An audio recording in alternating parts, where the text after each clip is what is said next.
everyone, and welcome to the Maitland City Council meeting of September 22nd, 2025. You would please remember to silence your phones, and if you would like to say a few words in our public comment period, or many words in our public comment period, please fill out a form. Let us know your name and address. I'll just keep the record straight. And let's begin this meeting, as we often do, with a moment of silence. If you would please join me for a brief moment of silence, and then we will stand for the Pledge of Allegiance. Thank you.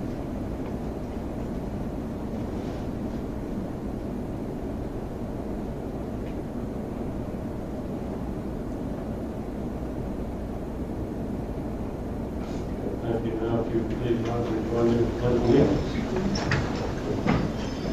I pledge allegiance to the flag of the United States of America and to the republic for which it stands, one nation, under God, indivisible, with liberty and justice for all.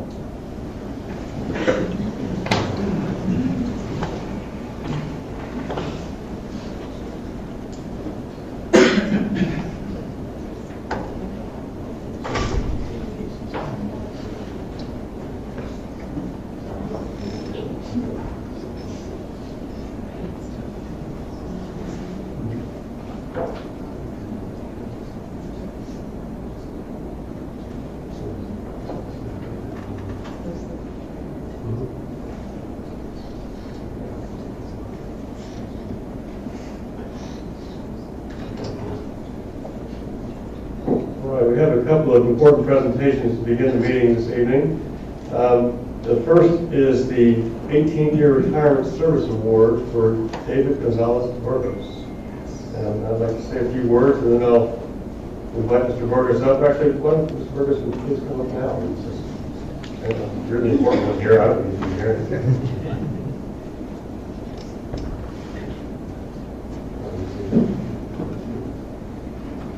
Okay, I'm not going to roast you. These will be very kind words.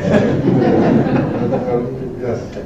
Tonight we recognize the career of someone whose steady service and commitment have contributed greatly to our city. David Gonzalez is retiring after 18 years with the stormwater, wastewater, and water divisions of the city of Maitland.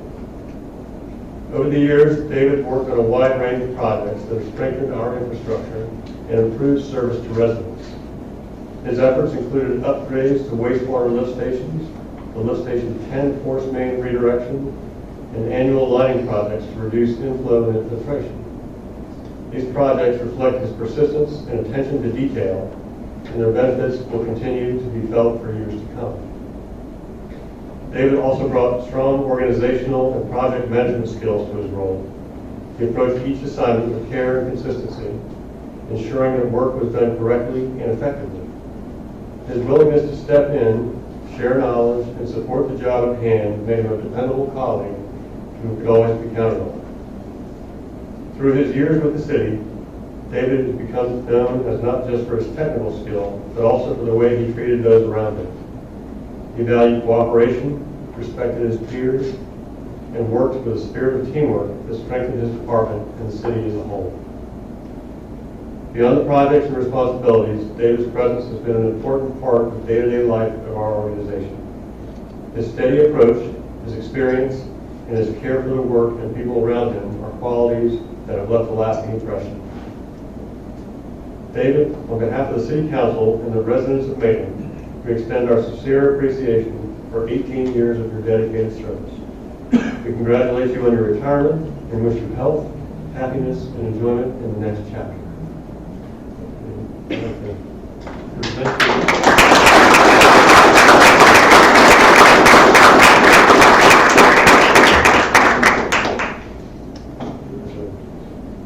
Service tower will present to and also will step over here.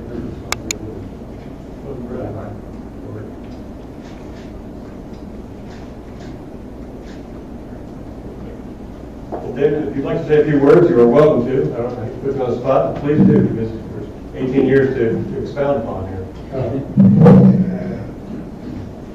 It's too many people to give thanks, but to start, God, family, and work will be my core. And I will not be here if God will not put me here, but I will not be here either if my family support me. Say that for the team of Public Works and all the utilities, the guys out there, thank you for being with me all this time. Thank you, guys.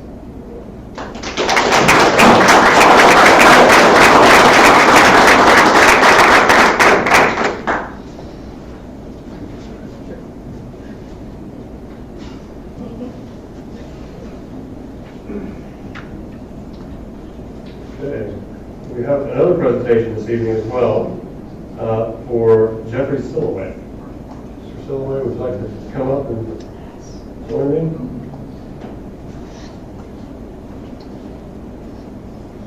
How are you this evening? Good. Good. I have a few words to say about your service as well. Stand with me for a moment. Tonight, we recognize one of our longest-serving team members whose dedication and commitment has supported the growth and success of our city. It is my honor to present this resolution of appreciation for Mr. Jeffrey Mark Silloway, who has served the city of Maitland for 36 years. Jeff began his career in 1989 as an engineering technician before moving to the Community Development Department as our mapping and GIS coordinator. In this role, he assisted with the development and implementation of Maitland's GIS system, helping to bring it up to current industry standards and supporting important functions such as permitting, zoning, utilities, and stormwater, to name a few. His steady work ensured our departments had reliable tools and information to serve the community. Jeff also contributed significantly during storm recovery efforts. Following Hurricane Ian, he helped implement a real-time mobile mapping solution that improved the way damage assessments were conducted. His contributions advanced the city's ability to respond efficiently during critical times. Over the years, Jeff's long service and familiarity with the city's development have made him a valuable resource of knowledge. His experience provided helpful context and insight as Maitland continued to grow and change. Beyond his technical work, Jeff generously gave his time to community events. Many will remember him as Rudolph during Seasons of Light, or Gabby, our recycling mascot, who brought smiles while teaching children about sustainability. Jeff, on behalf of the City Council and the residents of Maitland, we extend our sincere appreciation for your 36 years of dedicated service. We congratulate you on your retirement and wish you all the best in the years ahead.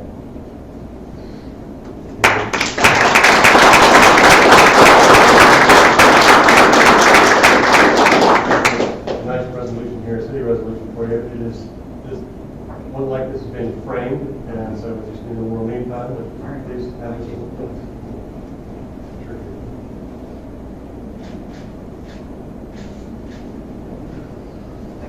If you'd like to say a few words. I'm good. Really?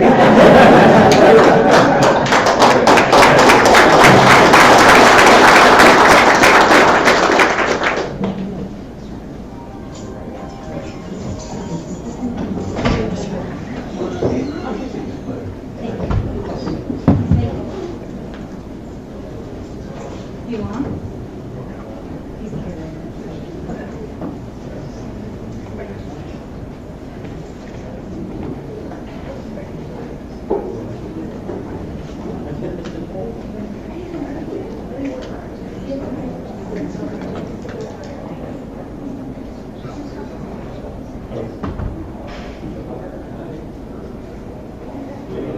We have a presentation from Danielle Thomas, Art and History Museums of Maitland, regarding the FY26 update.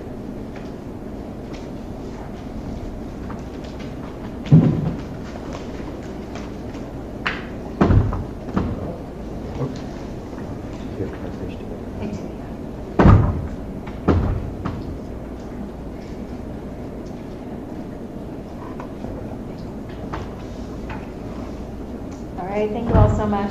Danielle Thomas with Art and History Museums of Maitland, and I appreciate you allowing me to present today about the potential impact of the new library construction on A&H's event rentals revenue. Our program currently accounts for about 20% of our annual revenue, And we developed this program in accordance with our 2012 lease renegotiation, where we were asked to reduce our reliance on city funding.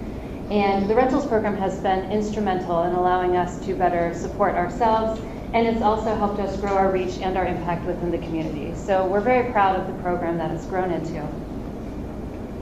Now, the anticipated construction impacts. First, I want to say we're incredibly excited about the library coming in. We are excited to have them as neighbors, and I believe in the long term this will allow us to even further grow our support by bringing more community centers to the site. However, in the interim, the construction is likely to affect our events rental program with three main points of concern. This is the noise that will be created during the construction, the reduction of parking once the existing Germain Marvel parking lot is removed, and the disruption of those beautiful scenic views of the park from the Rotary Events Plaza. Now, the revenue areas that this could impact includes our morning elopements. These are our small wedding packages of anywhere from 2 to 25 guests, which are restricted through weekday mornings from 9 a.m. to 11 a.m., a prime time for construction. We also believe this will affect our Rotary Plaza renter who may not want the views of the park even with the barriers in place. And once the parking is eliminated, we'll likely need to offer some sort of vouchers for valet services to help guests with the parking situation for our larger events. We already have a few solutions in place to help mitigate these issues. Regarding noise, construction ending by 4 or 5 p.m. won't cause any issues, and since this is where most of the vows are exchanged during our large events. And if construction isn't taking place on weekends, our weekend events won't be impacted. Now, as you all know, we're undertaking our own construction project at the moment, breaking ground in October. So we're working with our contractors by providing them our event rental schedule ahead of time so that they can look at what days they may need to stop noise by 4 or 5 p.m. And we're hoping that we might be able to work out some kind of an arrangement with the city contractors where we could also provide them with our rental schedule. And this is something we could then offer to a guarantee as our renters that the noise will stop when they're exchanging their vows. For the parking, our solution is to offer vouchers for valet services, and this would be for events of 30 people or more. And once we complete our own construction, the education studios, which we're hoping will be done by early next fall, we'll have additional parking on our side of the campus to offset the loss by the Germain Marble building. So we're not sure to the extent that this will be an issue, but we're just trying to get ahead of it. For the park views, as a solution to the disrupted views from the Rotary Events Plaza, in 2020, we did stop allowing receptions to take place in the main garden due to the impact it was having on our gardens. But as a temporary measure, while the construction is taking place in the park, we are going to allow our guests to start holding their receptions in the main garden. So they do have an alternate location for those larger events. The types of revenue that this would impact include our elopements, and again, those are those weekday 9 a.m. to 11 a.m. small ceremonies. They currently make up 45% of our bookings and about 15% of our total revenue. The Rotary Plaza events, which are those large events with the park views, only make up about 10% of our bookings, but they're 23% of our annual revenue. And our events of 30 or more guests are only about 20% of our events, but it's 80% of our revenue. So those larger events is really the area where we do see the most revenue, but if we're able to move them, that may not be where we see the majority of the impact. Looking at our budget, we're budgeting $192,000 on our event fees for the next year, or on our rentals revenue for the next year. About $180,000 of that is our event fees. Approximately $9,000 is our catering fees, and then $2,800 are photo pass fees. Now, the last line isn't likely to be impacted by the construction, but the catering fees are based upon our event revenue. So those top two lines are where we're thinking we might see some of the impact occur.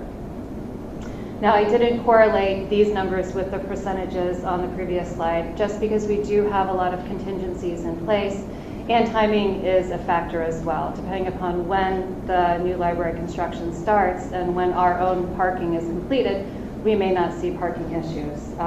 But so what I would like to ask of council today is if we could have a contingency to revisit these revenue impacts later in the year when we do start seeing them, and have the ability to ask for assistance in supplementing any rental revenue losses. This isn't a request we make lightly. We value council's support tremendously, as well as our relationship with the city. So we don't take this for granted, and I'm grateful to be able to bring this ask to you today. So thank you for the opportunity to speak with you, and I'm happy to answer any questions. Okay, thank you, Danny. Does anybody have any questions? Let's go, Mike. Yeah, so Danielle, are you going to be able to tent the garden if they needed it covered, like the event plaza? They can tent it. The tents would have to be rented separately, though. Okay. Yeah. And the other thing, have you already done your shared parking agreement with the Methodist Church? We have, yes. Okay, so you have that opportunity to share parking today with them? We do, yes. Okay. And then the other question I have that you didn't really talk about was park party. I mean, that's your major fundraiser. It's usually at the event plaza, so is it going to be impacted as well? This year, with our party is scheduled for March 7th, and I believe construction, we're looking at April, potentially? Potentially. So not necessarily. If we do for our party, I think our guests will be more understanding than the renters will be. Okay, but Yeah. possibly the following year? The following year, yes, it'd likely be an impact. Anybody else? Okay. Mark, do you have any? Sure, if I may. We had a similar situation come up with A&H back in 2020 with the onset of COVID. For those of you that were here, since Vance isn't here tonight, Mark Harmon, who was the executive director at the time, approached City Council being concerned about rental fees at the onset of COVID in terms of how that would affect their revenues. What we did at that time was told Mark to sort of wait it out to see what transpired. Obviously, it seems like an eon ago, but it wasn't that long ago. Nobody knew what was going to be going on with COVID. As it turns out, as the year progressed, the rental income was not severely adversely affected, and so Mark never had to come back to request that. But this would be sort of a similar situation. We don't know what those impacts might be right now, so there's no need to act, but there will be a need for us to be aware, because if they are going to be impacted, we would have to make some provisions for that as the budget year rolls on. So whether that's going to be a $20,000 impact or a $100,000 impact, as primarily as positions are open or projects come in under budget or projects get postponed, that money will get reserved, which typically does in a contingency fund. So knowing that there might be an ask mid-year, I can reserve an amount of money in there that's sort of just like almost like a bond, where you don't go below that amount, so that money would not get spent until Danny would come back. Danny would come back to have a discussion with you mid-year. So. Right.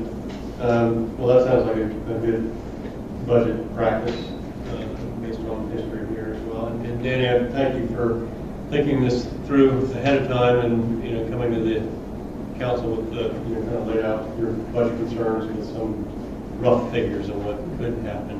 Certainly, speaking for myself, I'm sure that the rest of the council, we really value our relationship with A&H, and it's a real important part of Maitland, and we certainly will do what we can within reason to help with our growing pains here. So thank you for thinking this through and working with Mark, and hopefully you won't have to come back. But Okay.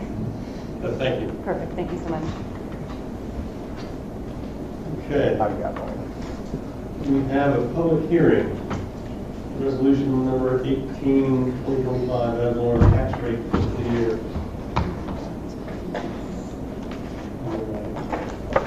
Mr. Brigantine, I'll leave it up to you. Thank you.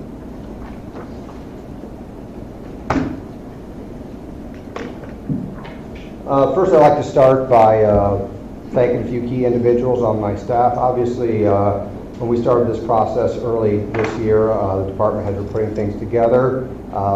They, understanding the potential budgetary constraints that we're going to be under, they did an excellent job of understanding what those constraints were, anticipating what the priorities were for the city council, and being able to adjust their budgets within those constraints. So they've done a great job. They've done a really good job as we've worked through the process to refine the budgets.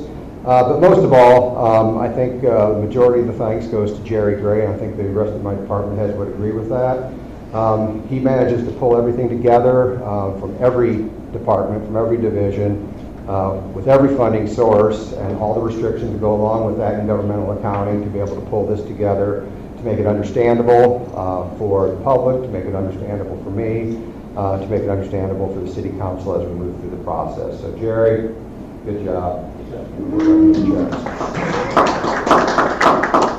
Also, with our newest addition to senior staff, with Shannon Lewis coming on board, sometimes a fresh set of eyes causes complication when you get stuck in your way of doing things, and the budget is certainly one of those things in Maitland where we certainly have our way of doing it.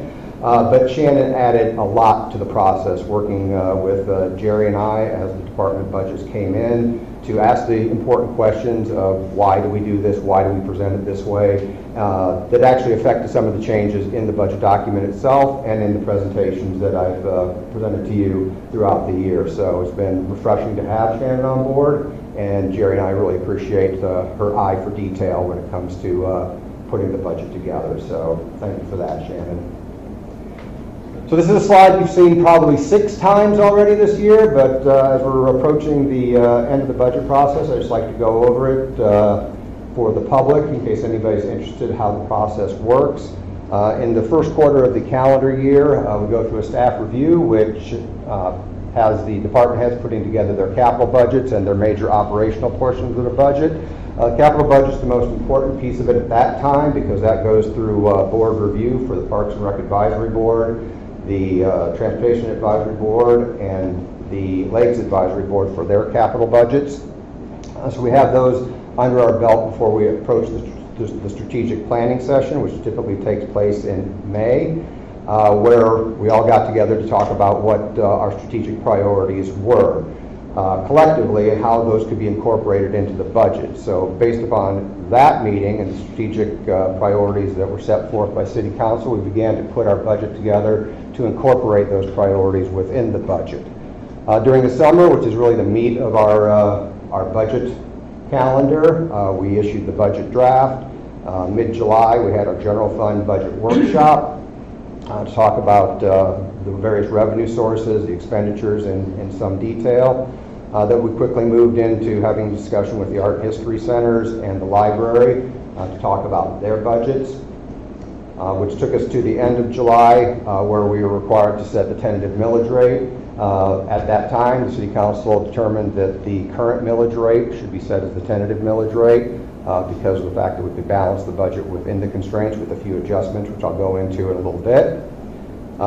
In August, we talked about our utilities and special revenue funds and the budgets for those, water, wastewater, stormwater budgets, special revenues, to give an understanding of where we wanted to go with those and their capital plans, and which led to our August 11th meeting. So based upon the August 4th meeting, we established our stormwater rates for FY26 to fund that portion of the budget.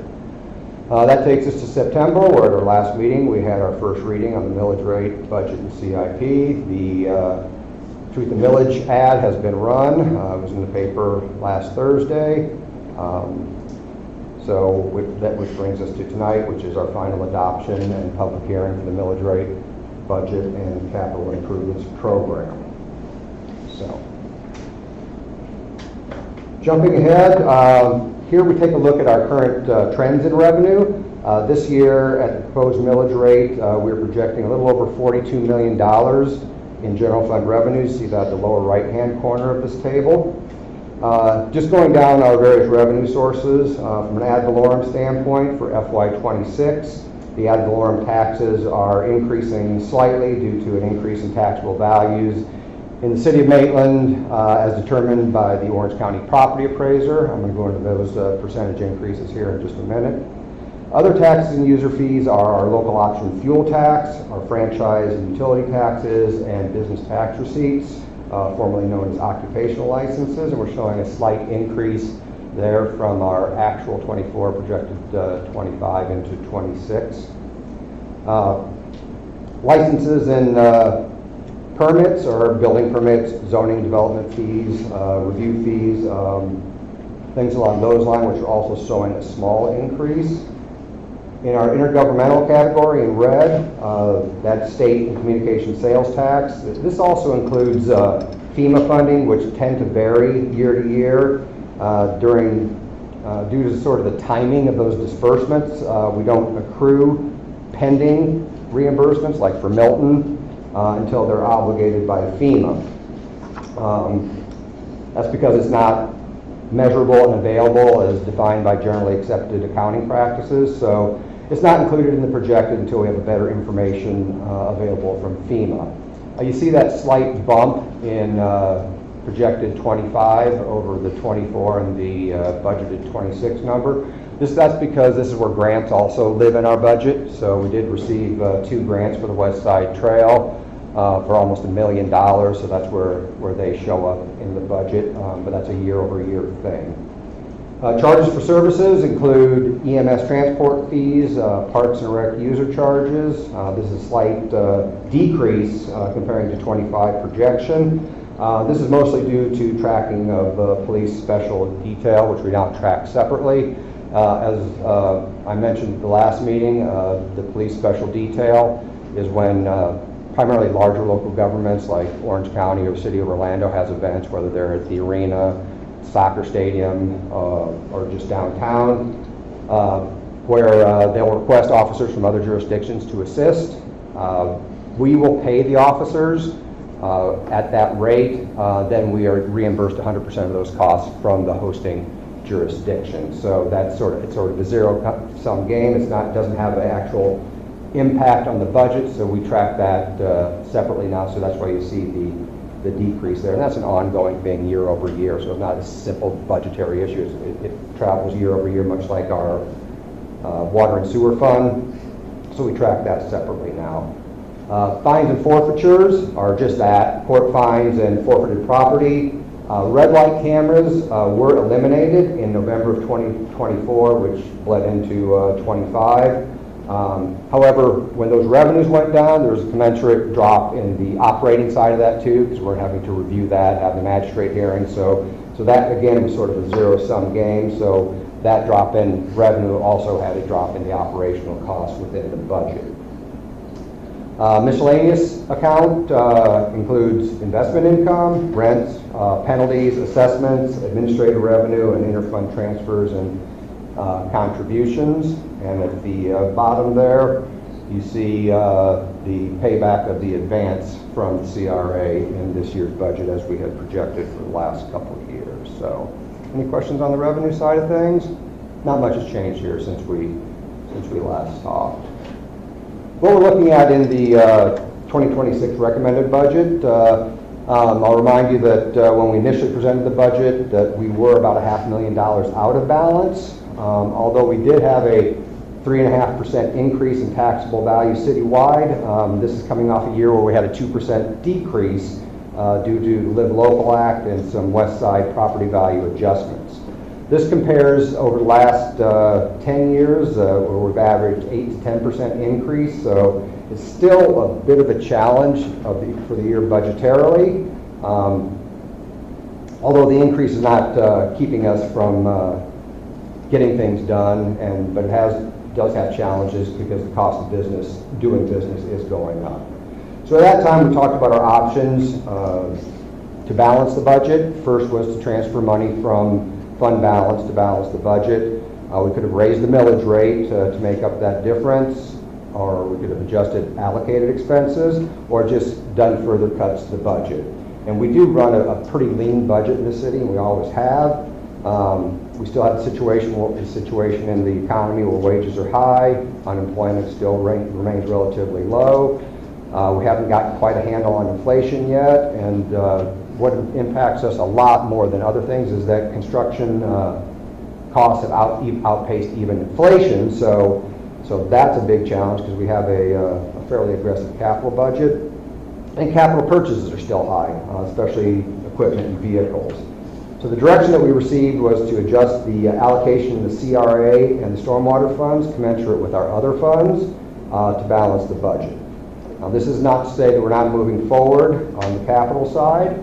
As you can see on the slide, we have plenty of capital projects projected for FY26. We have the Maitland Avenue and Horatio Avenue mast arm traffic signal that is programmed for 26. Minnehaha Boardwalk design is going to be done next fiscal year with construction the following year. Sandsburg Road repaving is scheduled for this year on the road repaving budget. We also have the Art and History Center chapel stabilization. So that's been put out to bid. We've received the single bid back, and that's being scheduled for construction right now. Of course, our biggie, library and Quinstrong Park construction, which I'm going to get into in a little bit, but you're pretty well versed on how that project's going on. And then we also have the Domrick Drive, Lake of the Woods Creek design and construction. That's the flooding area near Lift Station 2 at the Lake of the Woods Creek on Domrick Drive as you enter the Oaks, where we have the sort of confluence of a flooding area with a lift station that we talked about in our stormwater fund. And we also have a police department roof replacement. So that's all scheduled as we're moving forward. Not only do we have those projects, but we also have in this year's budget that we'll be moving forward with as soon as we get our contractor's price in is on Independence Lane North. So that project will be breaking ground as soon as they put their guaranteed maximum price together. Community Park Boardwalk's wrapping up right now, so that should be completed within the next couple weeks. The Lake Avenue Boardwalk just wrapped up, just got its final inspection, so it is now open.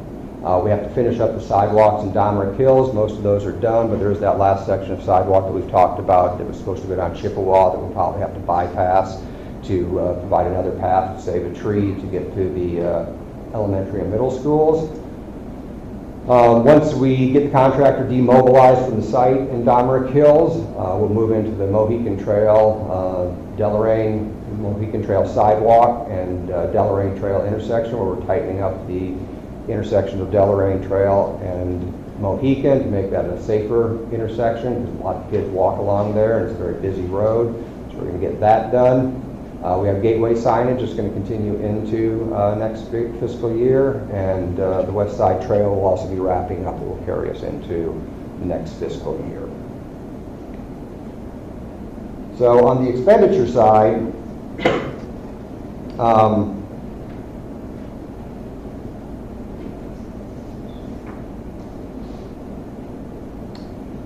on the, obviously the lion's share of the budget is the personnel and operating, which are the largest portion of our budget, with the biggest portion of that being funding police and fire. Under replacement capital, that's mostly this year fire department and public works department. This is mainly small equipment that's valued less than $5,000 with a life of more than 5 years, so that goes into more of an operating capital than a capital purchase category. Under vehicles, we are having a big chunk of money there because there is another fire vehicle that needs to be replaced, another engine. So that's going to be coming out of the designation as it shows there, our vehicle designation. Contributions are art and history and the library on that last line, which leaves us a little over $2 million for capital improvements, which I just went over, for the total budget of just over $42 million. Now, there are also going to be some potential impacts on fund balance. Just going down the line, obviously, top of the line, you can see the advance from the CRA, that little over $2 million coming back into the general fund. Under our operating contingency, we will be adding $800,000 for future pension funding as we do our carry forward this fiscal year.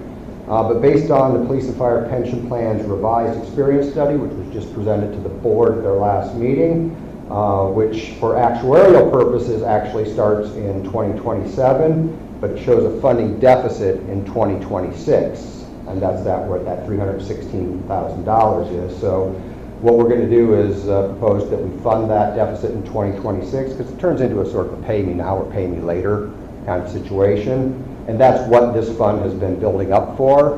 The way that that works for the pension funds is that there's usually a 2 or 3 year lag based upon primarily personnel costs.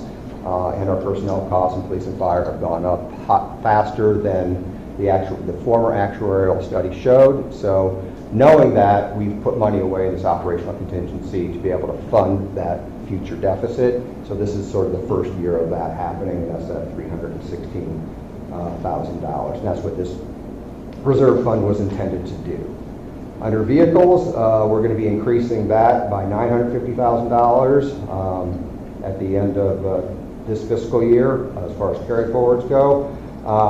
Again, however, with the fire equipment replacement, it's scheduled for 2027. As we've talked about over the last couple of years, the build times are 2 to 3 years out, so we'll need to encumber those funds sometime during 2026. So we're showing that a little bit of a drawdown on the vehicle replacement fund for this year. Under technology, we have been evaluating the police operations. The police department, well, the city, but it's the police department's radio system may have to replace some tower components over the next few years. Fortunately, IT was able to make some strategic purchases this year, replacing computers that were anticipated for next fiscal year, FY26.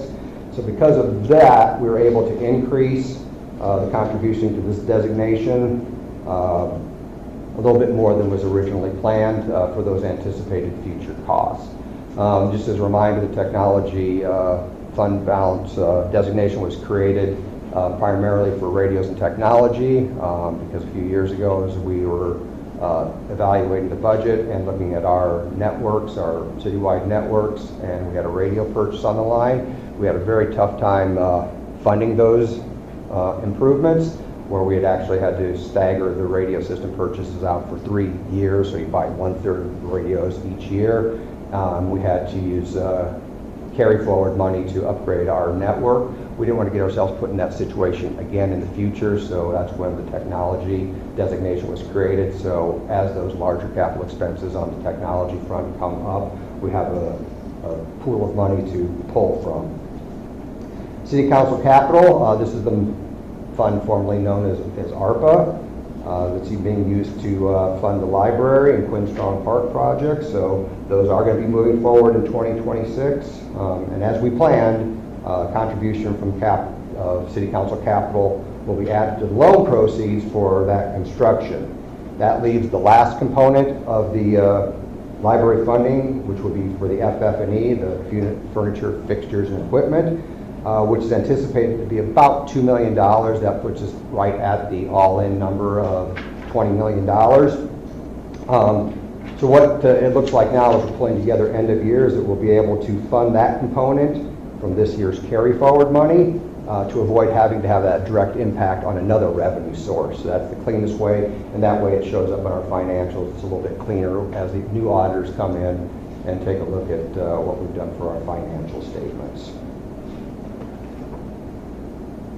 On the emergency fund, as you'll probably recall, we did get council approval to pull down almost $500,000 from the hurricane fund to fund the Hurricane Milton response.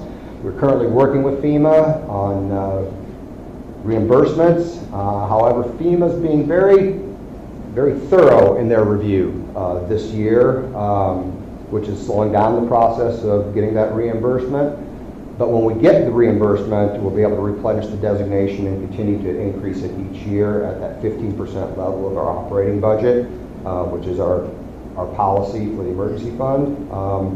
This year we're proposing $153,000 to go into that emergency fund. And as I've discussed with you individually, under the current administration, as far as the FEMA reimbursements go, they're questioning all expenses and requests for reimbursements at levels that we have never seen before, even under the former Trump administration.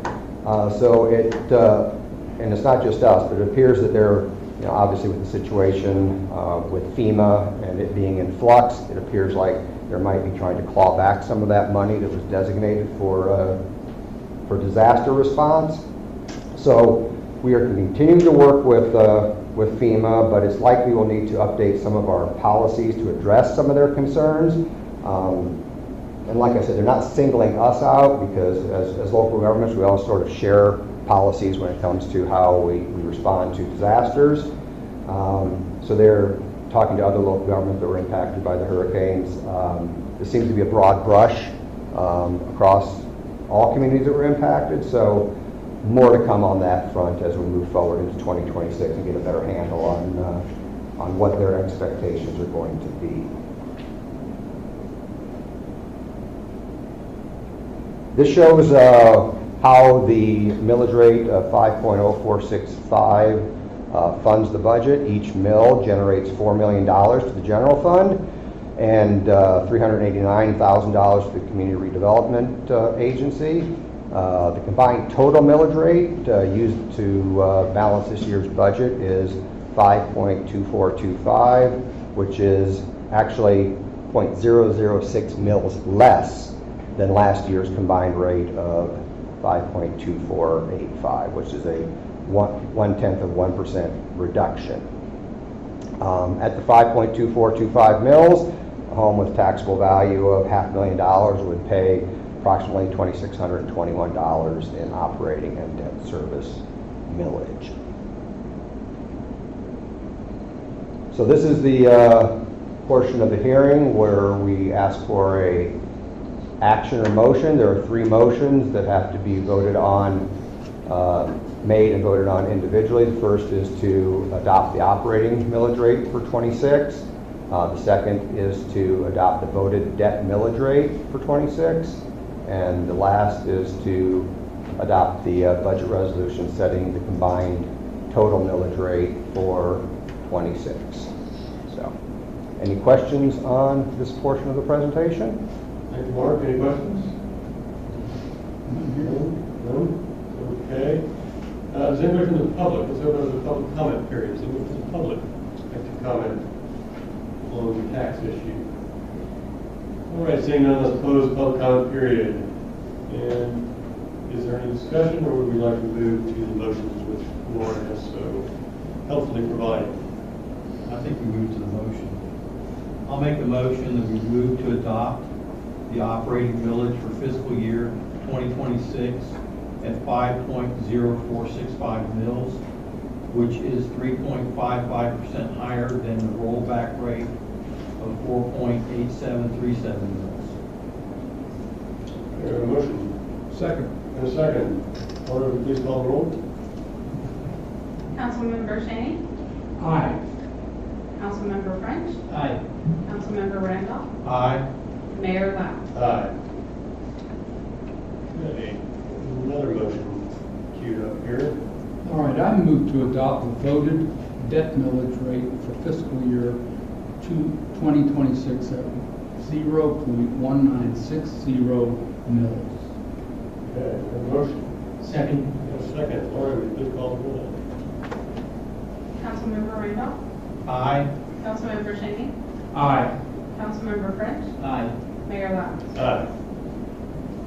Okay. And one more to go. I move to adopt resolution number 18-2025, setting the combined total millage rate for fiscal year 2026 at 5.2425 mils as presented. Second. We have a motion and a second. Laura, would you please call the roll? Councilmember French? Aye. Councilmember Randolph? Aye. Councilmember Shaney? Aye. Mayor Lau? Aye. Okay. I'd like to let the record show that no one from the public is in attendance at this meeting to speak on those issues. So noted. Okay. Thank you. Okay. Resolution number 19-2025. Mark, would you like to introduce the item? Yeah, first of all, we'll start with the utilities fund. The utilities fund this year is funded at Almost $14 million capital outlay in our utilities fund, which is our water and sewer fund, is $1.5 million. That includes lift station design for lift station 13 and 13A. Those are lift stations that are down near Park Lake, one just south of Lake Avenue, and the other on closest street would be Grove Street. Those are some of the lift stations that were lower lying that had some issues during Hurricane Ian. We also have equipment replacement, which is primarily generators for our lift stations. And of course, we have our pipelining, which we fund every year, which are here to replace pipe relining for our sewer system.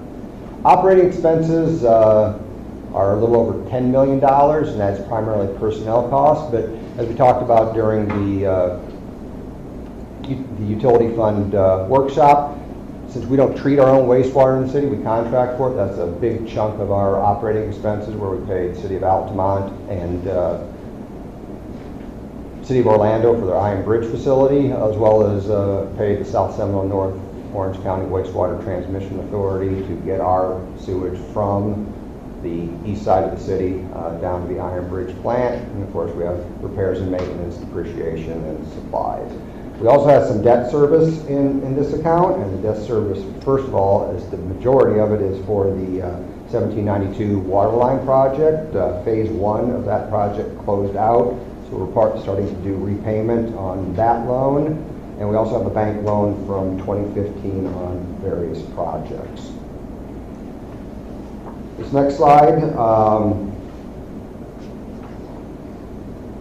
shows the pro forma statement of income for our utilities fund. The top section is our revenue section, right up here. There's almost $12 million in operating revenues coming in. The operating expenses, as you can see a little bit halfway down the table here, right here, are a little over $8.5 million. That difference is our operating income subject to debt service, which is that $3 million number right there, which is sort of a key component as we move into the next slide. Then we also add our depreciation and amortization to get our total operating income of just under $1.5 million. Moving into the second slide, which is the bottom half of this table in your budget book. This is a continuation. These are non-operating revenues and expenses. This income is not as reliable or stable as the last slide, which is funded by our customers. So this also includes our non-operating costs, such as debt service and interest and issuance costs. That shows up right up here at the top. Investment income, which is the second line there, is projected a little bit lower than last year. As we discussed at both workshops, we are projecting in the general fund and all of our utility funds that interest income would be a little bit lower based upon the anticipated drop in the federal funds rate by the Fed, which has occurred right now, and they've also signaled that there will be a couple more drops in that rate during the year. So I think we were prudent in projecting a little bit lower interest income for FY26. So we're seeing less revenues when it comes to some of our accounts. It's good news when we do the library borrowing, because we'll be able to borrow the money cheaper. So there's some goods and some bads that come with the lower interest rate, which we were also anticipating. We're hoping to put that borrowing off until interest rates came down. So it looks like waiting to do that borrowing will be prudent when it comes to the loan for the library. Once this is all said and done, once all the numbers are crunched, the key component is right at the bottom of this page. That shows that we have our debt service coverage ratio, which includes our reserve of 160% of the budget, which is good. We're required to have 100%. So our utilities fund is a healthy fund, like I mentioned during our utility fund workshop. Nothing has changed since then. So, any questions on our utility fund? Okay, let's jump into solid waste then. Solid waste fund is budgeted at $3.65 million. Much like our utility fund, actually to a greater extent than our utility fund, most of this fund is for contracted services. That's at $2.67 million, which is solid waste recycling, hauling, and disposal. Either it goes to Orange County landfill or Seminole County landfill, and we contract with Waste Pro to get it from point A to point B. There's also just under $1 million in the operating costs, which are administrative costs, our materials and supplies, and our payment of the franchise fee, which we talked about in some detail during the workshop. Any questions on solid waste? Moving right along. Our Stormwater Environmental Fund is funded at a little over $4.5 million as far as capital outlays go. Just under half of that is for capital improvements with the Domerick Drive, Lake of the Woods Creek, which the design is being done currently. Hopefully we'll be able to get that out to bid or get one of our CMARs to get that under construction this year. That's the plan. We have our Sandspur Road drainage improvements, which are being done in conjunction with the Sandspur Road paving project, and which, as we talked about with Stormwater Fund, there's limited options we can do with the stormwater on Sandspur Road because we don't have a positive outfall. So we're going to do our best. You know, when life gives you lemons, you make lemonade. So we're going to do our best to maintain it within the rights of way out there and hopefully improve the situation. We also have vehicle addition and vehicle replacement in the Stormwater Fund. Personnel costs are $621,000, and our operating costs are just over $1.7 million. And that includes the long list of things we have there. Obviously, with chemicals for treatment, we have our drainage repair and maintenance program, which is ongoing. We put some money aside for contracted street sweeping in case one of our sweepers goes down, and for heavy leaf fall to keep up with the leaves. When you pick that stuff up, you have to pay for solid waste disposal. We have our lab fees for water quality monitoring and our aquatic weed control, among a few other things that we have there that all roll into that operating budget. So, any questions on Stormwater Environmental Fund? Last fund is the voted debt millage fund at a little over $813,000. The voted debt millage fund paid for the money we borrowed for that, paid for City Hall, police and fire stations. We have $615,000 in principal payments and a little under $200,000 in interest. So that's accounted for with the voted debt millage that was approved early in the meeting. So any questions on this? Brings us to the last slide. The resolution adopting the fiscal year 2026 budget. Okay, any questions of Mark? Any of this? All right. Anybody from the public wish to comment on this resolution? Seeing none, let's close the public comment period. If there's no further discussion, a motion would be in order. I'll make a motion we move to approve resolution number 19-2025, adopting fiscal year 2026 budget. Second. Okay, a motion and a second. Lori, would you please call the roll? Councilmember Shaney? Aye. Councilmember French? Aye. Councilmember Randall? Aye. Mayor Lowndes? Aye. Okay, it is approved.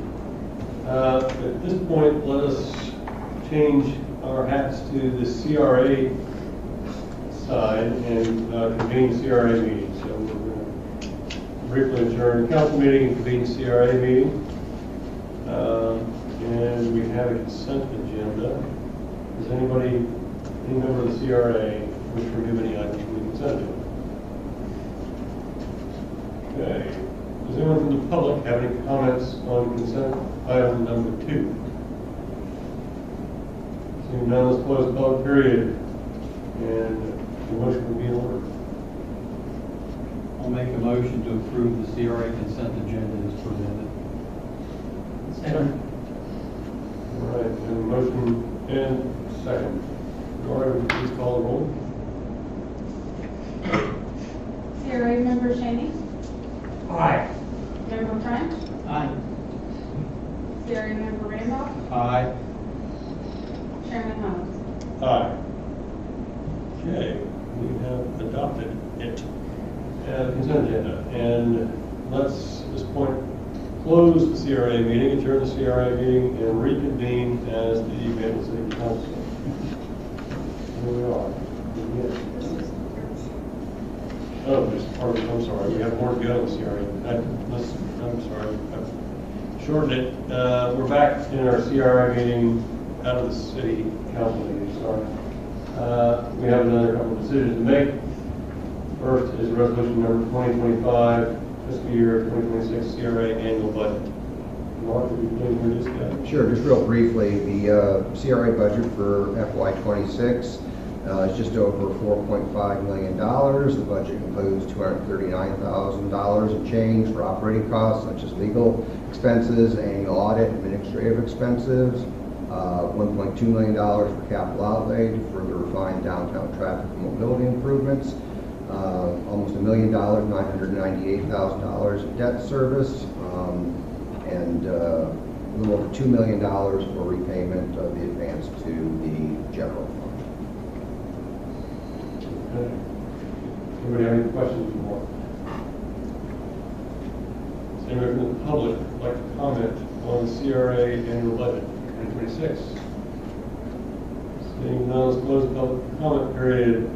And if there's no further discussion, the motion will be in order. Sure. I move to adopt resolution number 20-2025 for fiscal year 2026 CRA annual budget. Second. There's a motion and a second. Lori, would you please call the roll? Member Shaney? Aye. Member Randolph? Aye. Member French? Aye. Chair Lattimore? Aye. Now let's move to resolution number 21, 2025, the CRA's 5-year capital improvements program. Mark, would you please introduce this item? Sure.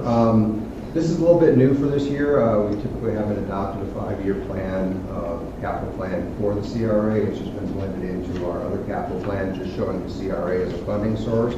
But with the attention that was placed on CRAs during the last legislative session, we felt it was prudent for the CRA to adopt its own 5-year capital plan, because a lot of the talk around Tallahassee, when they're talking about sunsetting CRAs, was to let the CRAs, one of the ideas, at least on the Senate side, was to let the CRA play out and fund their 5-year capital plan.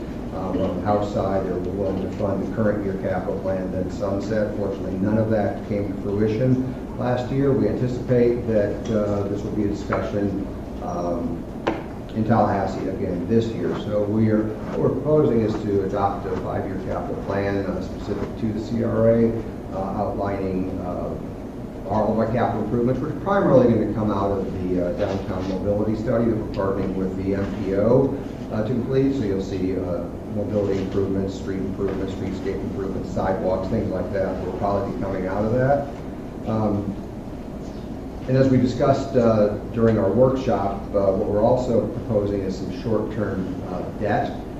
So if we would, if the legislature would determine to sunset the CRAs earlier, we have it built into our CRA plan to take on some short-term debt and then repay it through the life of the CRA. So we'll be able to capture that money that we might not be able to spend. And then the one thing that was consistent in the legislature last year is that if a governmental entity had debt, they were going to let it live out its life to pay off that debt. So that was never in question. So we're trying to position ourselves to take the most advantage of what may come to be in Tallahassee, which is always tough hitting a moving target, but it can't hurt to at least have this plan in place. Okay, thank you, Mark. I think that was a clever preventative measure. I hope it doesn't have to be used, but thank you for putting that together. Does anybody have any questions for Mark? Okay. Does anybody from the public have any comments on the new CRA 5-year plan? Seeing none, let's close the public period. And if there's no further discussion, the motion will be in order. I move that we adopt resolution number 21-2025, CRA 5-year capital improvements program, 2026 to 2030. Second. A motion and a second. Lauren, would you please call the roll? Member French? Aye. Member Randolph? Aye. Member Shaney? Aye. Chair Lattimore? Aye. Okay, now let's adjourn the CRA meeting and reconvene city council meeting. And we're into old business. Mark, is there any old business? No, sir. Okay. Consent agenda. Does anybody from the council wish to remove any of the items from the consent agenda? No? Anybody from the public like to comment on items 2 through 5 of the consent agenda? Open the public period. And seeing none, let's close the public period. Lori, or sorry, the motion would be in order unless there's further discussion on the consent agenda. Make a motion that we approve consent agenda as presented. Second. Motion and a second. Lori, would you please call the roll? Councilmember Shaney. Aye. Councilmember French. Aye. Councilmember Randall. Aye. Mayor Lambert. Aye. Okay, now is the time for public period. We've had plenty of public period, but now's the big one. Where anybody can get up and say anything they like. Seeing none, let's close the public period. And we're on to decisions. The second reading is the ordinance regarding the Live Local Act. Lori, would you like to read the ordinance title, please? Ordinance number 1448, an ordinance of the city of Maitland, Florida, electing not to exempt certain property under Florida statute, section 196.19783D1A, commonly referred to as the Live Local Act, property tax exemption pursuant to the authority provided in Florida statute, section 196.19783O, providing for conflicts and severability and setting an effective date.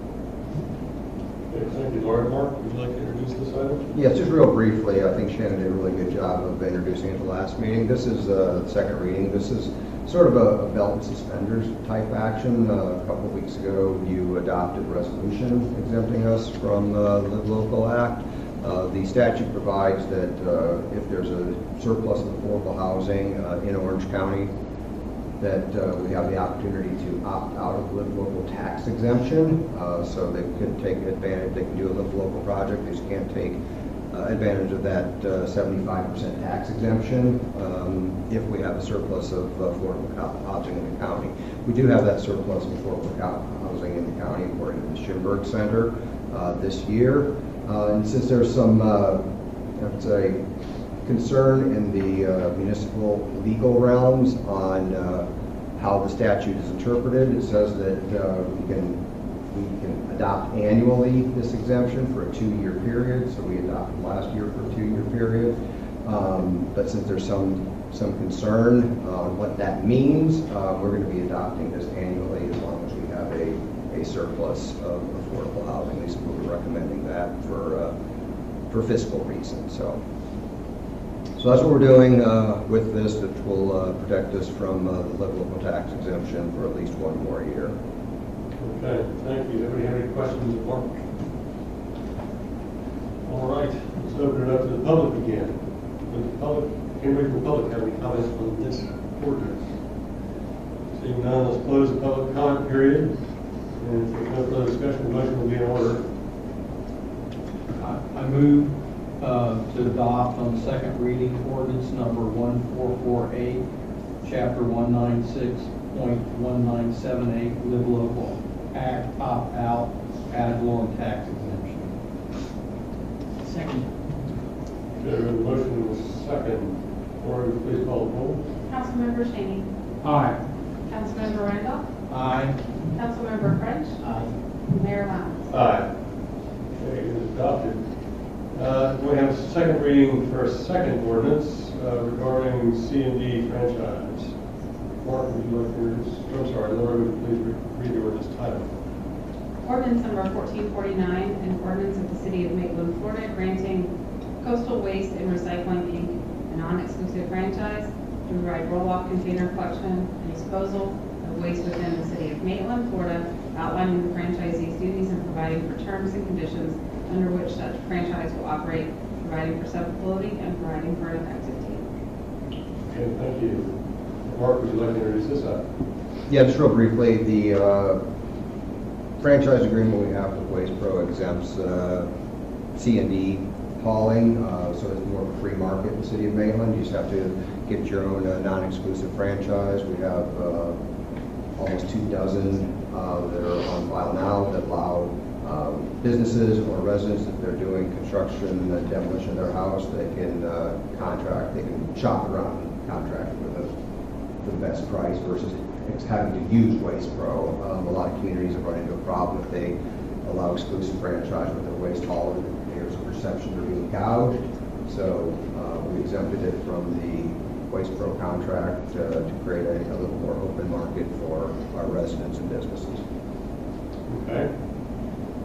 Does anybody from the council have any questions, Mark? Anybody from the public have any comment on this franchise ordinance? Seeing none, let's close the public comment period. And if there's no further discussion, the motion would be in order. I move we adopt on the second reading ordinance number 1449, non-exclusive C&D franchise agreement with Coastal Waste and Recycling, Inc. Second. Okay, we have a motion and a second. Laura, would you please call the roll?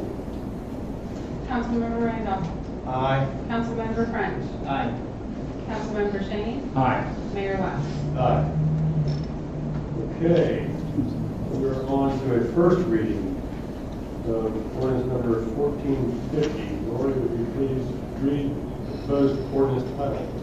Ordinance number 1450, an ordinance of the city of Maitland, Florida, amending ordinance number 1432 in direct relation to the capital improvements program, table 1, amending the governance and implementation element of the Maitland Comprehensive Development Plan to replace table 7.1 capital improvements program to recognize the annual update of the city of Maitland's 5-year CIP and providing for an effective date.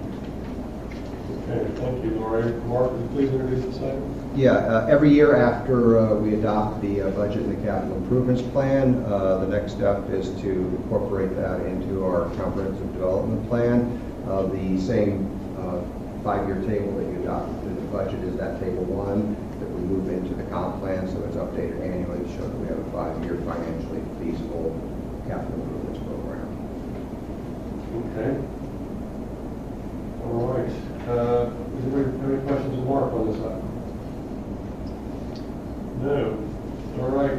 Public comment time. Does anybody from the public have any comment on this proposed ordinance? Okay, seeing none, let's close the public comment period. And if there's no further discussion, the motion would be in order. I make a motion on first reading that we accept ordinance number 1450, 5-year capital improvements program, CIP 26 to 30. Second. Okay, we have a motion and a second. Lori, would you please call the roll? Councilmember Shane. Aye. Councilmember French. Aye. Councilmember Randolph. Aye. Mayor West. Aye. Okay, this is adopted on first reading, please. All right. We're in the home stretch. Reports. Mr. City Attorney, anything from the... No, sir, Mayor, nothing to report at this time. Okay, thanks.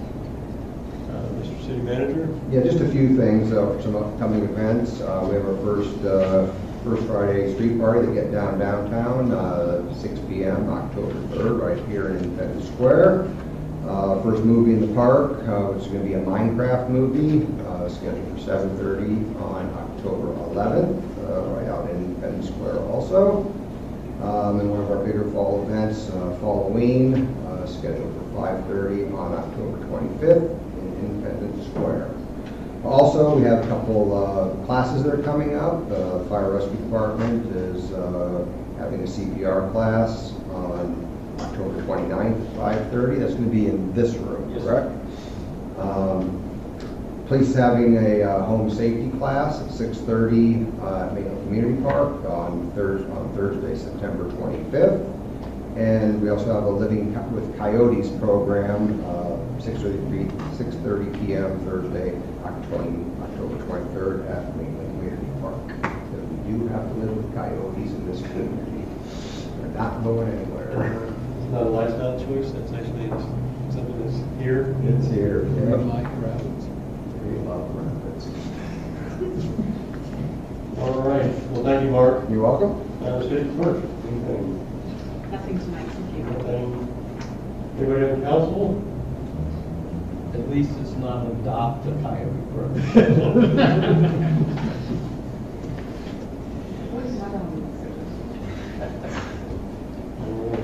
Anybody else? Anything for the public at large? Just, I just noted in the paper that the county commission boundary discussion, do you have an update on that? Or what I was seeing is that the two maps are still in play, and that Commissioner Samrad is unsure of which, and there's still some discussion, right, about which way it's going. Right. And so they have one more meeting? Yes. On this, and that's when is that? I believe October 16th. Okay. Yeah. All right, so on that, I was thinking of kind of reiterating our earlier letters and sending them to the council members, or the county commission members, rather. That sounds like a reasonable thing to do. I think so.